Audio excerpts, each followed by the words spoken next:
Amit Rai sir जी के बारे में शुरू करते हैं, क्योंकि फिल्म अभी ओ माय गॉड 2 जिसने शायद भारत की समाज को 2 झटके दिए। पहला झटका था कि ओ माय गॉड 1 लोगों ने देखी थी, ओ माय गॉड 2 आने वाली थी तो लोग रिलेट कर रहे थे किस बात के लिए, यार वो बस कुछ वैसा ही होगा। और एक इस तरीके का सेंसिटिव टॉपिक, संवेदनशील टॉपिक, और उस टॉपिक को भी सर ने जिस तरीके से दिखाया तो निर्देशक की कला होती है, लेकिन उसमें एक सोने पे सुहागा ये है कि सर ने वो कहानी खुद ही लिखी हुई है। तो एक ऐसा टॉपिक जो सेक्स एजुकेशन को बात करता है, तो हम उसी पे पहले शुरुआत करते हैं कि राय सर, आपने ये ऐसा विषय कैसे चुना और क्यों चुना? एक्चुअली विषय आप नहीं चुनते, विषय आपको चुनता है जी। कि वो अपनी गरिमा के साथ उतरता है। कहानी आप ये कह सकते हो कि हाँ, कि आपने एक सोच रखी थी कि हाँ इस तरह की कहानी कोई करनी है, लेकिन वो किसी एक चीज़ से उसका जन्म नहीं होता कभी। ये तो बिल्कुल भी नहीं था कि ऐसी कोई कहानी जो ओ माय गॉड 1 की है वैसे ही कुछ दूसरा करेंगे और वो ऐसा करेंगे जो थोड़ा हिला दे, हल्ला बोल दे, ऐसा कुछ नहीं था। आप अपनी संवेदना के हिसाब से सोच रहे थे कि कौन सी कहानी आप कहेंगे, और उस कहानी को कहने के लिए आपके पास पात्र जो खड़ा होगा वो कौन सा होगा। तो मुझे लगता है पहला थॉट ये था कि वो जो पहली बार हुआ है ना, जो ओ माय गॉड 1 में, कि एक नास्तिक आदमी और भगवान पे विश्वास नहीं करता और उसने भगवान पे केस किया है कि तुम अपने होने ना होने का सबूत दो, नहीं तो मेरे इसका ये पैसा दो जितना नुकसान हुआ है, ताकि मेरा दुकान फिर से खड़ा हो सके। वो देखा जाए तो वो व्यापारी आदमी है, हम उसको बाज़ारी भाषा में उसको कनिंग बोल सकते हैं, कि वो मूर्तियाँ लाता है, एसिड में डुबाता है, गंदा करता है और उसको आर्टिफैक्ट करके बेचता है। तो मुझे लगा कि ये अपने कैरेक्टर के साथ जाता है क्या, जो कहानी आपको कहनी है। अब जरा हिसाब आप जिन्होंने यहाँ देखी है लोगों ने फिल्म, जरा एक बार हाथ खड़ा कर दे प्लीज। हाँ, तो फिर लोगों को समझ में आ जाएगी जी जी। कि अगर आप मान के चलते हैं कि वही आदमी है जो फर्स्ट पार्ट में था और वो केस कर रहा है स्कूल पर ना, तो फिर आपको हंसी आती। आप बोलेंगे तुम खुद ही बेईमान हो, तुम ये ईमानदारी से कैसे कहोगे। तो उसका जन्म अपने आप ही हो गया, उसने वहाँ जन्म लेना ही नहीं था उस घर में।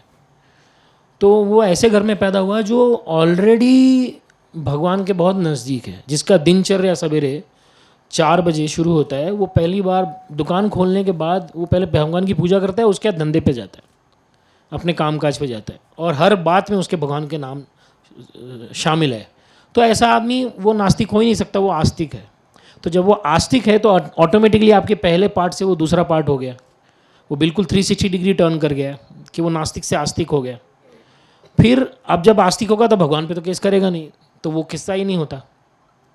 तो किस पे केस करेगा? तब कहानी ने जन्म लिया कि उसके निजी ज़िंदगी में ऐसा कुछ घटा है जिसकी वजह से वो केस करता है। अब देखिए, केस करने में वो पैसे कितने मांग रहा है, 11 रुपये, 21 रुपये, 51 रुपये, 101 रुपये जी। वो कोई बहुत ही नॉमिनल और ऐसी राशि है जिसको आप नज़रअंदाज कर देंगे, लेकिन वो चाह रहा है सम्मान अपने बच्चे के लिए। तो फिर वो सम्मान किस लिए चाह रहा है, फिर उस चीज़ का जन्म होता है जी। तो इसका प्रोसेस बिल्कुल अलग है। तो ये एक तरफ चल रहा है, दूसरी एक तरफ चल रहा है कि आप खुद भी अभी 2 बच्चे के बाप हैं, तो आपके पास बच्चा है, तो आप बच्चे के हिसाब से कुछ ना कुछ तो सोचते होंगे कि नहीं बस बच्चा हो गया उसको स्कूल भेजना, ऐसा तो होता नहीं है। फिर कोई ऐसा कोई वाकया घटा घर में कि उसने आपके मोबाइल से आपका ईमेल आईडी क्रैक कर लिया। वो बोला देखो मैंने खोल दिया आपका ईमेल आईडी। मैं बोला कैसे खोला तूने? बोला वो नहीं बताऊँगा, वो तो ट्रिक है। भले उसने कहीं से भी देख के कैसे भी करके खोला होगा, लेकिन ये भय, मैं उसको ये नहीं बता रहा हूँ कि मैं डर गया हूँ, मैं उसको शाबाश करके बोला अरे बहुत अच्छे, लेकिन अंदर दूसरे कमरे में जाके अपनी वाइफ से कह रहा हूँ ये तो फिर यूट्यूब भी खोल लेगा, उस पर लिखेगा I am 24, और फिर वो कुछ भी देखेगा, उसके हाथ में कुछ भी पॉपअप होगा। जैसे आप कोई साइट खोलोगे तो 4 साइट और खुलता है, उसमें 4 में से 40 साइट ऐसी होती है जो गलत इन्फॉर्मेशन ही देती है। तो मैं बोला अगर इसने कुछ ऐसा सुन लिया, ऐसा पढ़ लिया और इस तरफ निकल गया हो, लेफ़्ट की जगह राइट या राइट की जगह लेफ़्ट, तो कैसे संभालेंगे? तो बोला ये कैसे करेंगे? मैं सोचा सही में अब हर बच्चे के हाथ में एक जिन है, वो ऐसे रगड़ता है उसको और जिन खड़ा हो जाता है, और वो क्या हुक्म है आका भी नहीं पूछता है, वो खुद ही बोलता रहता है और जो बताता है वो आप रोक नहीं सकते। अब तो बेहतर तो ये है कि वो उसको बताए, इसके पहले मैं उसको ये बता दूं कि ये सब फालतूगिरी है, ये एक प्रोसेस है, ये एक नैसर्गिक प्रक्रिया है, तुम्हारी इस उम्र में ये होने वाला है। अगर बेटी हो तो बेटी के साथ बात करूं, बेटा हो तो बेटे के साथ बात करूं, ताकि उसको कवच मैं ही दे दूं, बजाय इसके कि बाहर जाके वो किसी से सीखेगी और वो इस तरफ चल देगा या चल देगी, नुकसान मेरा ही होने वाला है। हम कभी भी कंप्यूटर पे केस नहीं करेंगे कि तुमने ये क्यों बताया मेरे बच्चे को। आमतौर पे माँ बाप बोलते हैं कि इसके साथ मत खेलो, उसके साथ मत खेलो, खराब लड़का है, खराब संगत खराब है। वहाँ तो हम बोल सकते हैं, इसमें क्या बोलेंगे कि पेंटियम खराब है, माइक्रोसॉफ्ट मत देखो, मतलब इंटरनेट का यूज़र, सफारी ब्राउज़र इस्तेमाल मत करो, ये तो कुछ कर ही नहीं सकते आप। वो आर्टिफिशियल इंटेलिजेंस है, वो जो चाहता है वो बताता है। तो मुझे लगा कि ऐसी कोई कहानी जिसमें बच्चा भटक गया हो और वो बाप बेटा ही हो सकता है कि अगर मैं औरत होता और मेरी बेटी होती तो मैं शायद ये कहानी एक औरत की तरह से देखता। इस बार कांति शरण की जगह कोई कांता शरण होती और वो केस करती। लेकिन क्योंकि मैं पुरुष हूँ और मुझको एक बेटा है, तो मैंने शायद उस तरह ही सोचा होगा कि मेरा खुद का एक बेटा है, तो समझो बाप बेटे की कहानी हुई।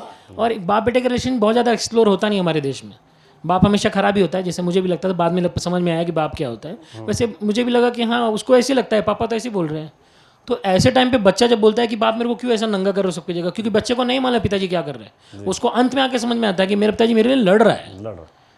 उसने लास्ट में बोलता है कि मैं लकी हूँ कि मेरे पापा मेरे लिए सबके लिए लड़े। वो एहसास दिलाने की जो पूरी प्रोसेस थी वही पूरी फिल्म है। अब ये सब होने के बाद आप जब कोई ऐसी बात कहेंगे तो आपको लगेगा अरे क्या मजाक कर रहा है, इसको इतना ज्ञान आया कहाँ से, ये तो मंदिर में सबरे जाके पूजा करता है। एक तो क्या है, हमारे यहाँ ऐसा ही होगा, जो अगर पूजा करता है तो अज्ञानी ही होगा, ऐसा अभी एक आमतौर पे चलन चल गया है। वैसा है नहीं, हमारे पास एक समृद्ध सनातन संस्कृति हमारे पास है, जो हर चीज़ का उपाय लिख के नहीं देती है, वे ऑफ लाइफ की तरह देती है। उसमें कोई किताब नहीं है कि अगर ऐसा हो जाए तो किताब खोलेंगे 40 नंबर पे क्या लिखा है। तो मुझे लगा ये बताएगा कौन।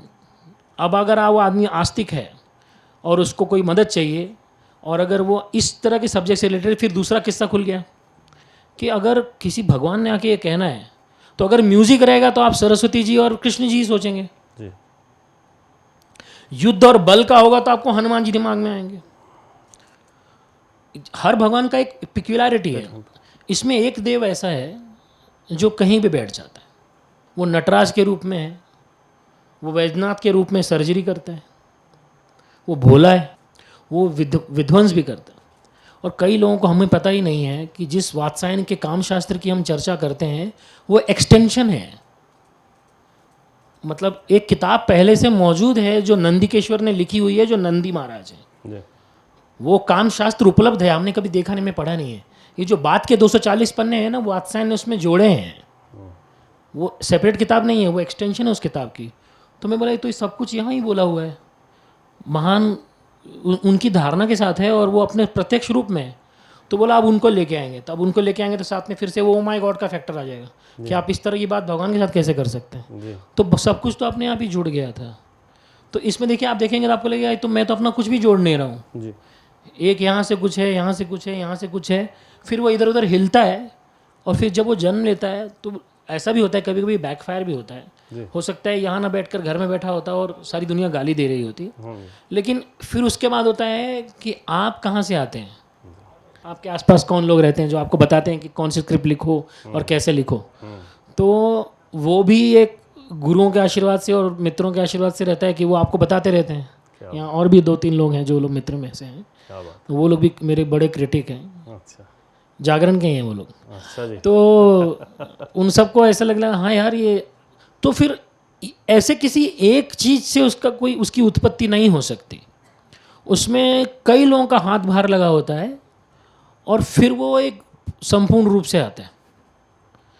और फिर अभी आपके सामने जो आया है वो इसका ऐसा रूप है। तो मैं इस पर उंगली रख के नहीं बोल सकता कि हाँ ये मेरी कलाकृति है, या मैं इस पर हाथ रख कर कह सकता हूँ कि मैंने इसको जन्म दिया है। ये एकदम बास्टर्ड आर्ट जैसा है, आपका कहीं से कुछ भी आया है और सब मिलजुल के फिर एक स्वरूप बनाया जो आपको सुंदर लग रहा है। जी, सुंदर लगा। आप इसके लिए बहुत ही बधाई के पात्र भी हैं। पर इसी उसमें क्रम में आपसे जानना चाहें, आपने इसमें कई पुरानी किताबों का जिक्र किया, तो आपने वाकई इसके थ्रू हेल्प लिया या गूगल के थ्रू हेल्प लिया इसमें? मुझे ऐसा लगता है कि जब ये रिसर्च की बात आती है, देखिए ये सब कुछ है, ये अब आया है और ये अपने साथ लेकर नहीं आया है। आप बैंक में भी जब जा रहे हैं और आपको लग रहा है कि बैंक आपको प्रिंट आउट निकाल के दे रहा है पासबुक का, उसके पहले वो मैनुअल था। जी। वो मैनुअल धीरे धीरे वो लोगों ने फीड करना शुरू किया कंप्यूटर में, फिर 6 महीना मैनुअल भी चलाया और 6 महीना कंप्यूटर भी चलाया, और जब लगने लगा कि मैनुअल और दोनों मैच कर गया तो मैनुअल बंद कर दिया जी और फिर सब कुछ कंप्यूटर पे आ गया। आज वो हाथ से लिख के नहीं देते आपको, डेबिट नोट क्रेडिट नोट नहीं देते हैं। जी जी जी। ज्ञान का भी ऐसा ही है, ये सब कुछ उपलब्ध है, लेकिन किताबों का महत्व धीरे धीरे खत्म होने लग गया और वो सब विकिपीडिया पे आ गया। आपको जानकर आश्चर्य होगा, आज से 13 दिन पहले तक अमित राय कौन है उसका चेहरा किसी को नहीं पता था। किसी और व्यक्ति की फोटो पिछले 11 साल से उस पे है। जी सर। इवन 4 रिव्यूज में उसी व्यक्ति का फोटो लगा हुआ है, क्योंकि आर्टिफिशियल इंटेलिजेंस को नहीं पता है कि अमित राय कौन है। जी जब कई लोगों ने फोटो डालना शुरू किया प्रीमियर का, तो बोला अरे ये कौन है, फिर ये कौन है। वो कहीं लॉस एंजलिस में एक आदमी बैठा है, उसके नाम पे वो फोटो सालों से चल रही थी। मेरा भाई, मेरे घर के लोग, मेरी वाइफ, सब लोग, अरे तू फोटो चेंज क्यों नहीं करता। बोला अरे क्या होगा चेंज करके, वो अपने आप चेंज हो गया। आज 10 दिन पहले वो अपने आप चेंज, वो आदमी फोटो गायब ही हो गई अब, क्योंकि आर्टिफिशियल इंटेलिजेंस को लगा यार बार बार इसके नाम से ये फोटो क्यों आ रही है, अच्छा ये है वो। प्रॉब्लम भी यही है कि हमारे पास जो ज्ञान उपलब्ध है वो हम, जैसे आपने बोला गूगल, मैंने आज तक मैप भी इस्तेमाल नहीं किया है। गूगल मैप मैंने सच में आज तक इस्तेमाल नहीं किया है। मैं किसी को पकड़ता हूँ, सर ये रास्ता किधर है, बोलता अरे आप यहाँ से लेफ्ट जाओ राइट जाओ। ये इसलिए नहीं कर रहा हूँ मैं, इसके 2 कारण हैं। एक तो ये है कि जो ह्यूमन कनेक्ट है वो चला जाएगा ना, तो आपको कोई रास्ते में गिरा भी होगा तो आप उसकी तरफ नहीं देखेंगे, क्योंकि आपकी संवेदना का स्तर शून्य हो जाएगा। जी।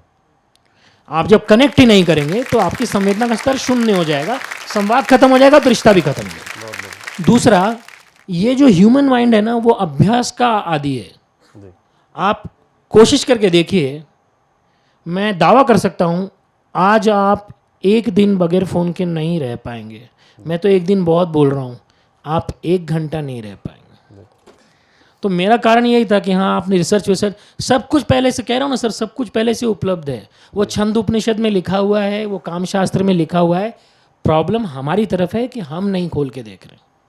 तो रिसर्च जो आप बोल रहे हैं ना, उसमें कुछ करने की ज़रूरत थी ही नहीं। आपको जो चाहिए आप लिखो, खोल के देखो, वहाँ उपलब्ध है, आपको पता चलेगा इतना आसान है। हाँ सही में इतना ही आसान है। चलिए सर, उसके लिए भी हम आपको बधाई देते हैं कि सही सूचना, मतलब आपने, हम उसके बाद मैंने भी उस चीज़ को पढ़ने की कोशिश करी थी। वाकई मतलब ये सच है या ऐसे ही लिख दिया गया होगा, तो उसके रिजल्ट मिलते हैं कि नहीं, फिल्में सिर्फ बिना फैक्ट नहीं, सिर्फ फिल्म बनाने के लिए नहीं है, वो शिक्षा भी देने के लिए है और ज्ञान भी देने के लिए, और एक प्रॉपर रास्ते पे। और उसमें मुझे पर्सनली ये लगता है कि शायद क्योंकि आज का जो व्यूअर है वो बड़ा अलर्ट टाइप का भी है, वो IMDb पे जाके मूवीज़ के कमेंट भी लिखता है अच्छी तरीके से, किसी से चिढ़ जाए तो उसके लिए भी लिखता है। तो मुझे ये ज़रूर उम्मीद है कि आपको पर्सनली काफ़ी अच्छी फीडबैक भी आई होगी पेरेंट्स वगैरह की इस मामले में, क्योंकि पिक्चर कंट्रोवर्सी में इसलिए भी गई कि ये बनाई थी आपने युवाओं के लिए, लेकिन वो अबव 18 का सर्टिफिकेट मिला। मैं सच्ची बताऊँ, मैं कसम खा के कह रहा हूँ, मैंने एक भी कमेंट नहीं पढ़ा है। अच्छा जी। तो मुझे पता ही नहीं है किसने क्या लिखा है। चलिए, तो मैं उससे भी आहत नहीं होऊंगा नहीं, और अच्छे दूसरे से भी उत्साह नहीं आएगा मुझ में कि मैंने मेरे हिस्से का काम मैंने कर दिया है। जी जी वो हो सकता है वो शंकर भगवान और पार्वती जी के किस्से जैसा ही है जी कि अगर बैल पे बैठेंगे तो कुछ लोग बोलेंगे अरे क्या दोनों बेवकूफ़ बैठ गए ऊपर बैल पे, फिर पैदल चलेंगे तो बोलेंगे अरे क्या अक्ल नहीं है, बैल है फिर भी बैठ नहीं रहे। फिर शिव जी बैठ जाएंगे तो बोलेंगे पत्नी को पीछे पैदल चला रहे हैं और खुद बैठ गए। पत्नी को बैठाएंगे तो बोले क्या औरत है यार, पति पैदल चल। आप इसको रोक नहीं सकते। आपको हर एक तबका आ जाएगा जो बोलेगा कि यार क्या है यार ये। तो आपने वो करना है जो उस समय आपको सही लग रहा है जी। उस सत्सत विवेक बुद्धि से। अगर आपको सही लग रहा है तो आप कीजिए। फिर कमेंट में अगर जाएंगे ना तो हमारा देश तो पहले वो कृषि प्रधान देश था, अभी वो आहत प्रधान देश हो गया है, बहुत जल्दी आहत हो जाए। इसी फिल्म के बारे में पूछते हैं सर, आपने पहले भी, इससे पहले एक पिक्चर बनाई थी रोड टू संगम। मतलब मैं तो बोलता हूँ कि मैंने देखी भी है, अपने बेटे को भी दिखाई थी स्पेशली, किस वजह से वो बाद में करेंगे। सर के साथ आपने उसमें काम किया हुआ, तो आपकी ट्यूनिंग ठीक है, ये तो उस पिक्चर से ही दिख गया था कि आप मंजे हुए कलाकारों को अपने साथ लेकर ही काम करना पसंद करते हैं, क्योंकि उसमें कोई भी, शायद जिसने एक ड्राइवर का भी छोटा सा झलक रोल दिखाई तो देख रहे थे कि सारे एक्टर आपने लिए हुए थे। इस फिल्म के बारे में ये जानना चाहते हैं कि हम ये नहीं कह रहे कि अक्षय कुमार जी एक्टर नहीं, अक्षय कुमार एक्टर हैं, लेकिन उनके साथ एक चीज़ जुड़ी हुई थी, स्टार जिसको बोलते हैं, सिल्वर की जिनको हम बोलते हैं भाई सुपर स्टार वाला स्टारडम उनके साथ जुड़ा हुआ था, जो कि सर इतने सालों से है, वो अलग एक सर का एक अलग नज़रिया है, सर के चरित्रों को हम याद रखते हैं, लेकिन वो स्टारडम शब्द जो स्पेशली कहते हैं, जबकि सर ने अपने सिंगल बेसिस पे बहुत बड़े बड़े प्रोजेक्ट उठा दिए। एक पुरानी एक आर्ट मूवी सलीम लंगड़े पे मत रो, वो उस एरा में हिट हुई थी जब लोग आर्ट सिनेमा को वो मानते थे, वो आर्ट मूवी एक हिट मूवी हो गई थी। हिट को ना मानते हुए मैं सिर्फ ये जानना चाहता हूँ कि स्टारडम में जैसे एक बड़े स्टार के साथ आपने अक्षय कुमार जी के साथ काम किया, तो इसमें क्या कोई आपको डिफिकल्टी आई या आपने अपने डायरेक्टर के तौर पे अपना काम पूरा तसल्ली से ही लिया? नहीं, देखिए कैसा है, फिर वो रिवर्स प्रोसेस है जी प्रॉब्लम यह है कि हम किसको अपना मानक मान रहे हैं जी जी और आइडल किसको मान रहे हैं। जी पहली फिल्म में अगर पवन मल्होत्रा है, ओमपुरी जी हैं, परेश रावल है, एक्टर जो हैं, अगर आपको लग रहा है ये कमाल के एक्टर हैं, तो आप सिर्फ वो देखते हैं कमाल के एक्टर हैं, आप काम करना चाहते हैं क्या उसके साथ? उसका धाड़स कितने लोगों ने किया होगा? तो लोग मुझे बोल रहे थे कि are you sure you want to make this film? सब लोग अपना डेब्यू फिल्म, वो एक कोई लव स्टोरी जो सिंपल एक कॉमेडी कर लो तो आपका एस्टेब्लिश, ये मेरी पहली फिल्म हो सकती थी ना, ओ माय गॉड मैं पहली फिल्म कर सकता था, जी फिर अगर आप बोलेंगे तो सक्सेस भी हो जाता था। लेकिन उसके बाद 10 साल आपको काम नहीं मिला है, वो भी सत्य है। जी जी मतलब जो यहाँ युवा बैठे हैं, अगर उनको लगता होगा कि यहाँ से शहर में ग्लैमर है और चकाचौंध है, तो ऐसा है नहीं, बहुत कठिन है। और फिर कठिन आपने देखा ही होगा, एक तो पहले लिखना कठिन, बनाना कठिन, एक्टर मिलना कठिन, बन जाने के बाद एक और कठिनाई आपने सेंसर बोर्ड का नाम सुना होगा, वो बोलेगा मैं रिलीज ही नहीं करूँगा, जाओ क्या कर लोगे तुम। तो ऐसा नहीं है, बहुत सुगम मार्ग है ये। जी As far as the actor is concerned, if you ask me personally that what type of experience you gained, हर चीज़ में आपका मज़ा है। जी आप इनके साथ काम कर रहे हैं, इनको मैंने जब एक स्क्रिप्ट सुनाई तो बोला यार ये ऐसा रोल तो मैंने किया नहीं है कभी। मतलब लोग पहले ही मुझको देखेंगे तो जज करके, मैंने आज तक इन्होंने कभी जज प्ले ही नहीं किया है। बोला सर तभी तो मज़ा आएगा ना। बोला तुम देखो कोई बड़ा एक्टर देखो ना यार तुम। बोला सर आप ही मेरे लिए बड़े एक्टर हैं। तो बोला यार पहले एक को नेशनल अवार्ड मिला है, सौरभ शुक्ला ने इतना अच्छा जज किया है। जी बोला सर मुझे विश्वास है कि आप वो तोड़ देंगे। वो टूट गया। क्या बात। लोग बात करने लग गए, अरे यार पवन मल्होत्रा ने जो जज किया है देखो यार, इतने स्वाव और इसके साथ किया है, सोफिस्टिकेशन के साथ। अब प्रॉब्लम ये है, मतलब दूसरों को देखने के लिए प्रॉब्लम, मेरे लिए बड़ा आसान है। आप एक्टर को ना एक्टर करके देखो ही मत। आपने चरित्र खड़ा किया है, वो चरित्र समाता है क्या उसके शरीर में, और वो तैयार है क्या वो आत्मा धारण करने के लिए। अगर तो दोनों का मन है तो फिर आपको कुछ करने की आवश्यकता नहीं होगी, क्योंकि परफॉर्म तो ही करेगा। मैं इनका हाथ पकड़ के ऑर्डर थोड़े करवा रहा था। इन्होंने तो जो किया है और जो भी लकब या नुआंसेस हैं वो एक्टर के हैं, हमने लिखा नहीं है कि उसके बाद फिर जज कंधे उचकाता है और ऐसे, वो ऐसे नावल की तरह नहीं लिखी जाती है फिल्म की स्क्रिप्ट। वो सिर्फ इतनी लिखी जाती है, वो उसको पूछता है हुजूर मेरे को भी दे दो क्या तारीख, बस ये लाइन लिख के छोड़ दी जाती है। अब ये एक्टर परफॉर्म करता है, जी लाइनें कोरी हैं, उसमें आत्मा और रंग भरने का काम एक्टर करता है। वो लिखते लिखते वहाँ क्या तारीख, वो जो ये जो रिदम है वो आप एक्टर ही पैदा करके लेके आएगा। वो ह्यूमर एक्टर ही जनरेट करेगा, पेपर्स पे जनरेट नहीं होगा। तो as far as these actor are concern और अक्षय कुमार इज कंसर्न, वो भी जब खड़े होकर बोलते हैं कि गंगा कहाँ से बहती है मुझे मत बता, तो पब्लिक हंस रही है। उनको पता है कि वो शिव है, तो गंगा कहाँ से उनको तो पता होगा और किसको पता होगा। तो वो एक्टर खुद ही परफॉर्म कर लेगा। जी वो आया है सेट पे तो एज एन एक्टर ही आया है, और जिसने 300 फिल्में की होंगी मैं उस पर क्या कमेंट करूंगा। उसके पास कोई तो एक्सपीरियंस होगा कि वो 300 फिल्में कर रहे हैं। जी जी और दूसरा ये भी है, जब आप बिरयानी बनाएंगे ना तो बिरयानी में सब कुछ लगता है, जी स्वाद अनुसार सब कुछ लगता है। तो ये पूरा पतीला जो बड़ी बिरयानी का है उसका सबका प्रमाण अपना अपना है। तो जैसे वो जज का जितना प्रमाण है उतना ही यामी जी का है, उतना ही पंकज त्रिपाठी जी का है, उतना ही अक्षय कुमार का है, उतना ही उस बच्चे का है। जी और वही लोग ये पूरा डोलारा जो है, डोलारा मराठी शब्द है, जी जी वो क्या बोलते हैं जो कहार उठाते हैं, डोली। डोली, हाँ, ये सारा डोलारा जो खड़ा हुआ है वो ये सब मिलके हुआ है। चलिए तो एक्टर आपने चुना है, आपके और आपके पास ऑप्शन बहुत कम है, आपके पास एक्टर हैं कहाँ। आप अगर आप किसी ने ये प्रश्न पहले भी मुझको पूछा, मैं बोला यार फिर फिल्म कैसे बनाएंगे, अपने पास एक्टर है कहाँ।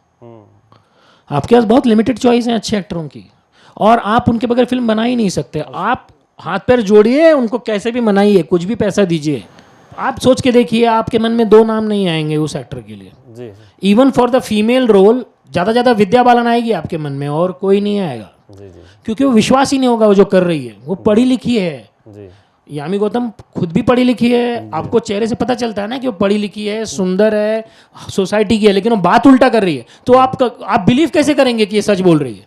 लेकिन उसने बिलीव करवाया है, जी जी तभी तो फिल्म खड़ी हुई है। तो एक्टर आपका वही टूल है, उसको आप कैसे इस्तेमाल करोगे? दुर्भाग्यवश हमारे पास हमने इतना ग्रो करने ने दिया नहीं एक्टर को, और ना ही उनको उनका ड्यू दिया है।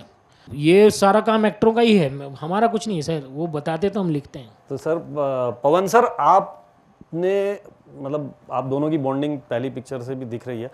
आपको इस सब्जेक्ट में काम करते हुए अपने लिए पर्सनली ऐसा जैसा फील नहीं हो, आपको लगा कि you believe in this subject और आप चाहते, आपकी भी नेचर यही है कि आप चाहते हो कि पब्लिक के सामने सिनेमा के थ्रू एक मैसेज जाए और ऐसा सेंसिटिव टॉपिक जो सालों से नहीं छेड़ा जा रहा था उसको हम मेन सिल्वर स्क्रीन पे दिखा पाएँ?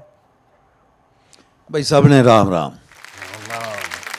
जहाँ तक सब्जेक्ट और टॉपिक का सवाल है, जी जी तो आप कहानी क्यों सुनाते हैं कोई भी, या किरदार कि भाई ऐसा थोड़ी होगा ये आदमी अकेला ऐसा करेगा। हाँ, वो कर सकता है, तभी उसकी कहानी सुनाई जा रही है ना। एक तरह का ये भी सिनेमा है कि आप एग्जैजरेट करते हैं और उसको किसी ड्रीम वर्ल्ड में ले जाते हैं, जी वो भी एक अलग है।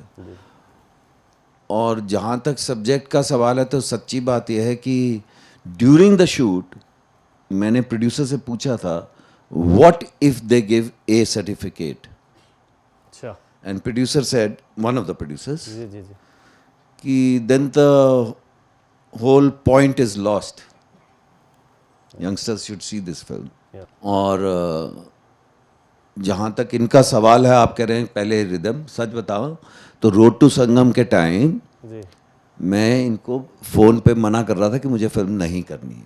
अच्छा। एक स्टेज पे हम आए थे, हाँ जी हाँ जी फ़ोन पे ही बात हुई, किरदार बताया गया ये वो, और फिर एक स्टेज आई जो कमर्शियल बात होती है, और ये फ़ोन करते थे, मैं इनसे मिला कभी नहीं था।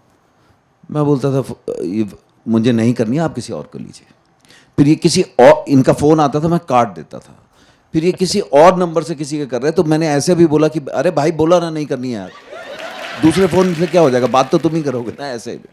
फिर इन्होंने एक सीनियर एक्टर जो हमारे दोस्त नहीं हैं पर हमारे दिल्ली थिएटर के हैं, तो हम जब मिलते हैं तो मान सम्मान से उनसे मिलते हैं, उनका एक रोज़ फ़ोन आया मुझे, और मुझे याद है मैं कुछ लोगों को, कोई बाहर दिल्ली से आए थे बम्बई, मैं उनको डिनर पे लेके जा रहा था, मैं अंदर घुस रहा था तो उनका फ़ोन आया और मैंने लिया, तो उन्होंने अपना नाम बोला, तो उन्होंने बोला ये ऐसे ऐसे एक फ़िल्म है वो करनी है। मैंने आंख भी नहीं झपकी, मैंने बोला भाई हम कर रहे हैं, क्योंकि मुझे ऐसा लगा कि वो वहाँ बैठे हैं, उनसे कहा गया कि पवन मल्होत्रा को हम अप्रोच कर रहे हैं, वो मना कर रहा है किसी वजह से जो भी, तो उन्होंने कहा होगा लाइए मैं बात करता हूँ।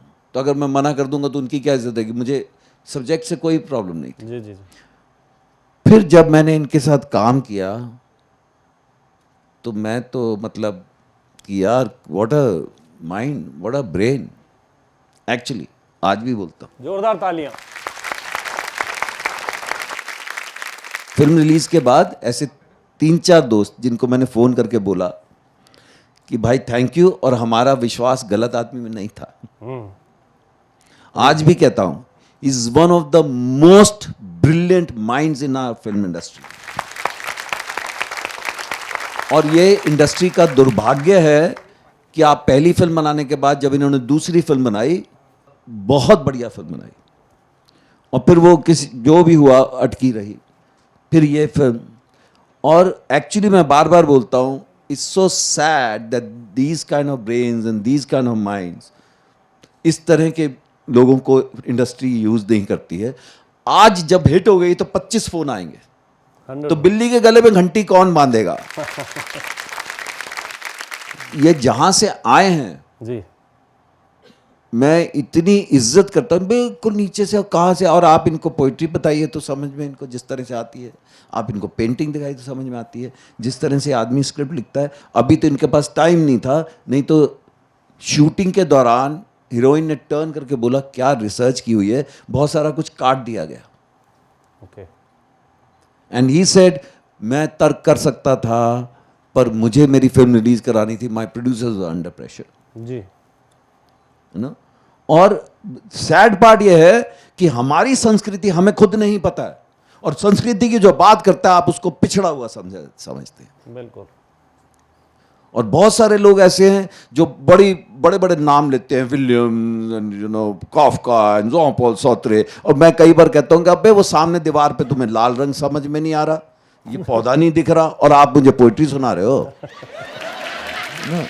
और ये जो लिखते हैं जी वो जमीन से आप जुड़े हैं तभी लिख सकते हैं। जी वो जो कहानियां और किरदार लेकर आते हैं ना, आप रोड टू संगम देखिए, इतने ऐसे टाइट बजट में प्रोड्यूसर ने इतने से पैसे दिए, ये लिख के लाए, और जब हम इनके साथ शूटिंग करने लगे 2 दिन में मेरे को लगा यार क्या दिमाग है, क्या इंसान।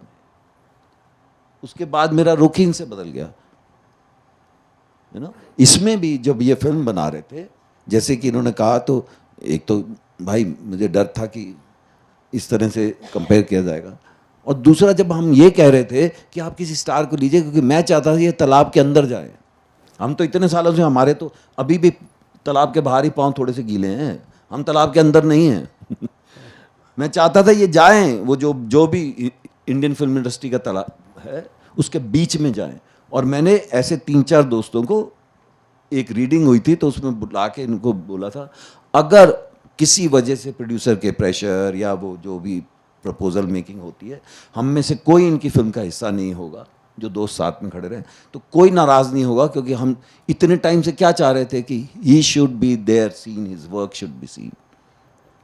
तो वो ड्रीम कम ट्रू होगा हमारे लिए भी। अभी भी जब फाइनली मैं बोल रहा था कि किसी बड़े नाम को लीजिए इस रोल के लिए, मैं चाहता था ताकि ये जाए, थी मैं चाहता था हिट हो, पर ये फिल्म में because of him I wanted कि यार एक बार लोग इस दिमाग को, इस पर्सनैलिटी को, इस फिल्म मेकर को एक बार रजिस्टर जरूर कर रहे हैं, और वो हिट से ही समझ में आएगा लोगों को, है ना। बहुत बढ़िया था।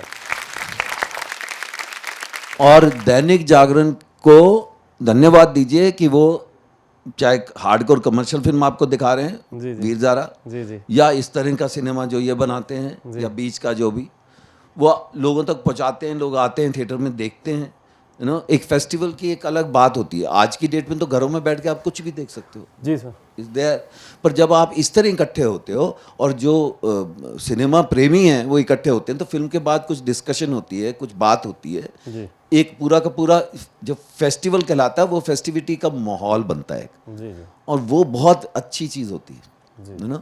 उसमें बहुत कुछ सीखने को मिलता है ना। ज़रूरी नहीं है कि आपको प्रिंट में आप कभी कान भी खुले, आँख और कान बहुत कुछ सिखाती है। हमारे पिताजी कहा करते थे, पढ़ा हुआ नहीं गुड़िया है, पंजाबी में बोलते थे, मतलब एक्सपीरियंस है। लाइफ में एक्सपीरियंस बहुत ज़रूरी होता है, और जो आप पढ़ रहे हैं वो भी किसी और का एक्सपीरियंस है या सोच है, तो वो आपको दूर तक लेके जाती है, कहीं और का जहाँ आप नहीं पहुँच पाते। तो पर जब तक आपको आनंद अपने आसपास का नहीं आ जाता, आप अगर ज़मीन से कट गए तो आप इस लाइन में तो आ ही नहीं सकते। सब कुछ यहीं से मिलता है, आपका जो भी फॉर्डर है वो यहीं से मिलेगा, है ना। पर मैं बहुत खुशकिस्मत हूँ कि मैं ऐसे फिल्म मेकर को मिला। इनकी रोड टू संगम जिन्होंने नहीं देखी वो देखी है, और ओ माय गॉड 2 जिन्होंने नहीं देखी है प्लीज़ देखिए। इसलिए नहीं कह रहा हूँ कि मैं उस फिल्म का हिस्सा हूँ। It's one of the best scripts ever written, and performances, छोटे छोटे कैमियोज भी जो हैं ब्रिलियंटली परफॉर्म्ड, एंड छोटी छोटी कुछ बातें कही गई हैं, बहुत सुंदर बातें कही गई हैं। और मैं एक और उम्मीद रखता हूँ कि मेरे जैसा इंसान भी, हम अपनी जो हमारी धरोहर है, और लोग कहते हैं 5000 साल पुरानी है, जी ऐसा नहीं है। एक पंचांग निकलती है वो 5080 से ऊपर जा चुकी है, तो कोई भी सोसाइटी अगर पंचांग तक पहुंची तो इसका मतलब 20, 30, 40 हजार साल पुरानी संस्कृति रही होगी, पता नहीं कब की रहेगी, मालूम नहीं। और इतने सालों में वो चाइनीज विस्पर जो होता है ना, बहुत सारी चीज़ों में त्रुटि भी आई है, पर हम एटलीस्ट अपनी त्रुटियां मानने को तैयार हैं और उसमें सुधार करने की कोशिश जारी है जी। वो भी एक बहुत बड़ा प्लस पॉइंट है। उसमें बहुत सारी चीज़ें जो ओरिजिनली नहीं रही होंगी वो डिस्ट्रॉट हुई होंगी, उसमें बहुत कुछ होगा, पर एक लाइफस्टाइल है कि ऐसे जियोगे तो ये है, ऐसे भी करोगे तब भी आप ये हो, ऐसे भी करोगे तब भी आप ये हो, आप ऐसे भी करोगे तब भी आप ये हो। आप एनवायरनमेंट को आपने उसमें बचाने का है, तुलसी की, पीपल की, बरगद की पूजा करो, क्योंकि वो आपको ऑक्सीजन देते हैं, उस वक्त उनको पता था। जब सारी दुनिया में हर इम्पोर्टेंट किताब ज़मीन को फ्लैट बोल रही थी, हम चौथे उसमें भूगोल बोल रहे थे, जी तो उस पर मान कीजिए। 4-4 किताबें हैं आपके पास जो हमने कभी नहीं पढ़ी। हमने खुद गीता नहीं पढ़ी, हमारे माँ बाप रामायण पढ़े, हमें नहीं बोला। सत्यनारायण की पूजा होती थी, हम उसी पे जो चूरमा पड़ा उस पर हमारा ध्यान रहता था, कब खत्म होगा और हम वो खाए। सच बात है। महाभारत मत पढ़ो, घर में झगड़ा होगा। महाभारत दुनिया की वो किताब है जिसमें हर किरदार और हर कहानी है। आप कोई किरदार बोल दो, कोई हर सब कुछ है। हम टीवी पे आए तब भी ना देखे, पूरा किसी ने नहीं देखा, और उसमें हर तरह की सीख है। छोटी छोटी चीजें हैं कि कर्ण को नीचे उतरा तो क्यों मारते, कृष्ण कहता है पर इसने धर्म का पालन किया था, नहीं किया था ना। जो जैसा है उसके साथ वैसा जवाब देना। धर्म का पालन होगा, युद्ध में भी एक नीति होगी। सूर्यास्त के बाद नहीं उठाया जाएगा शस्त्र, किसी निहत्थे को नहीं मारा जाएगा, लेकिन वो नीति तब तक ही है जब सामने वाला मान रहा है। वो अंग्रेजी में बोलते हैं ना, if you don't shoot he will shoot, you want to shoot shoot, don't talk. Yes वो बहुत पहले बोल दिया गया था भाई। सो जहां भी ऐसे ज्ञानी लोग मिले, जी मुझे किसी ने बोला था रसिया हो, सुनते हो? हाँ, ऐसे लोगों को मैं सुनता हूँ। बहुत सारे हैं जो बहुत फां करते हैं और अंदर से खोखले, उनको भी हम जानते हैं, है ना। वो बहुत बड़ी बड़ी चीज़ें बोलेंगे, बहुत किताबों के नाम देंगे, लेकिन उनके जीवन में एजेंडे हैं। वो बहुत गरीबों की बात करेंगे लेकिन पैसा बनाने की सोचेंगे। ये आदमी हो सकता है बहुत स्टाइल में ना घूम रहा हो, लेकिन यहाँ से बोलता है बहुत स्टाइल है इसके पास। और कुछ ऐसे हैं जो परखी है, जिन्होंने साथ दिया इनका, वो भी हमें लोग याद हैं। तो हम तो चाहते हैं कि, किसी ने बोला अब वैसा नहीं रहेगा, मैंने कहा ना रहे, हम तो चाहते हैं ना रहे। हैं? अब मिलेगा नहीं, बड़े बड़े देखेंगे, कोई बात नहीं, हम तो चाहते हैं उड़े यार, है ना। ऐसे लोग जब वहाँ, तो हमें भी अच्छा लगेगा कि यार कोई डिजर्विंग उड़ रहा है। जी सबकी अपनी जगह है। सिनेमा में सबको आप हर एक चीज़ नहीं खुश कर सकते, और ऐसा होना भी नहीं चाहिए। ये तो हमारी एक थाली है जिसमें चटनी फटनी हर तरह का स्वाद है, और सिनेमा ऐसा ही होना चाहिए, हर कहानी सुनानी चाहिए। Thank you so much. आपका अभी अगली किसी ओ माई गॉड 3 या कुछ कहानी जन्म ले रही हैं आप? क्योंकि दर्शक इंतजार करेंगे, ऐसा नहीं, क्योंकि जो सर कह रहे हैं कि भाई उन्होंने तो एक नगीने को पहचान लिया, आपको, आपके साथी पुराने भी आप एक खड़े हैं जो आपकी जो कह रहे हैं कि तुम अगर हमें नहीं भी लोगे कोई बात नहीं, लेकिन जाओ उस समुद्र में कूदो। तो कहीं ना कहीं वो विश्वास दिख रहा है। तो अब पब्लिक आगे से, क्योंकि जो सर कह रहे हैं कि भाई 100 करोड़ आ गए तो अब फोन भी आने शुरू हो गए, लेकिन उनका विश्वास तो ये झलक रहा है कि आप एक लंबी रेस के घोड़े हैं और कुछ ना कुछ एक माइलस्टोन बनेंगे आप इस इंडस्ट्री में। अच्छा, इससे पहले ये बोले, मैं एक चीज कहना चाहता जी। हूँ। देखिए, आर्टिस्ट जो है ना, he is a right to failure. जी जो भी आदमी रोज आलू गोभी बनाएगा, उसकी आलू गोभी में गड़बड़ नहीं हो सकती है। जिसका एक ही स्टाइल होगा फिल्म का, जिसका एक ही स्टाइल होगा एक्टिंग का, वो तो सेफ प्ले कर रहा है ना। उसके वही ऑडियंस आ रहे हैं, उनको ये पसंद है तो वो करते हैं। जी कभी कोई आदमी जब अलग कहानी, अलग तरह का किरदार, वो सब करता है, उसमें फेलियर के चांसेस होते हैं। And that is why is the body of work से आप जानेंगे किसी को। तो एक फिल्म से ओमपुरी बहुत महान एक्टर नहीं हुए, और एक फिल्म से खराब एक्टर नहीं हुए। अमजद खान इसलिए ग्रेट एक्टर थे कि वो गब्बर करने के बाद वाजिद अली शाह भी करते। क्या बात। कोई नई कहानी या नहीं, कहानी तो क्या हर क्षण जन्म लेती थी। अभी जरूरी नहीं कि ओ माय गॉड 3 की कहानी हो, जी जी क्योंकि अभी कुछ तय नहीं है। जी जो कहानी, जब कहाना विषय आपको चुन रहा है, कहानी अभी चुन के कहेगी कि अभी मेरा नंबर है तो वो कहानी बनेगी।